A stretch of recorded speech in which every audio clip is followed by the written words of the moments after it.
Europe is facing a difficult task: bring down inflation, sustain economic growth, and maintain financial stability. All of this while countries still grapple with the fallout from the energy crisis caused by Russia's invasion of Ukraine. Economic growth has slowed sharply. However, most countries have so far managed to escape a recession. This was thanks to falling energy prices, relief measures from governments, and easing supply chain bottlenecks. Unfortunately, inflation remains in double digits in most European emerging market economies and in some European advanced economies. Energy prices are falling, but for many other components of household expenses, prices are still increasing at a fast pace. This high inflation has led to the fastest increase in monetary policy rate in decades. And as interest rates rose, so did tensions in some corners of financial markets. As a consequence, we have seen some global banking turbulence, which also affected European banks. High inflation and tight financial conditions will slow down growth. We forecast growth in Europe will fall from 3.6% in 2022 to 0.7% this year in advanced economies, and from 4.4% to 1.1% in emerging economies. Here, we are excluding Ukraine, Belarus, Russia, and Turkey.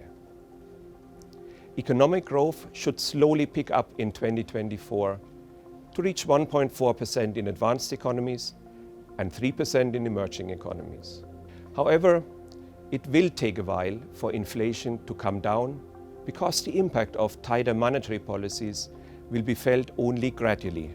We project average inflation in 2024 at 3% in advanced European economies and 5.5% in emerging European economies. This is still above central bank targets.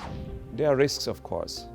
Failure to contain financial turbulence could lead to crisis and lower growth. High inflation could persist for even longer if energy prices spiked again or wage growth picked up more than expected.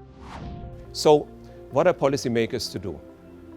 Bringing down inflation, sustaining economic growth, and maintaining financial stability requires monetary, fiscal, and structural policies to work together.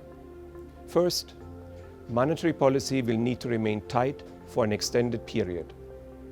Failure to bring inflation to targets would require more contractionary monetary policies later, making a more severe economic downturn likely. Second, maintaining financial stability will require close monitoring, strong supervision, contingency planning, and prompt action where needed to strengthen capital and liquidity buffers. We also need to complete the European Banking Union. Third, more ambitious fiscal consolidation would help central banks meet their objectives at lower interest rates.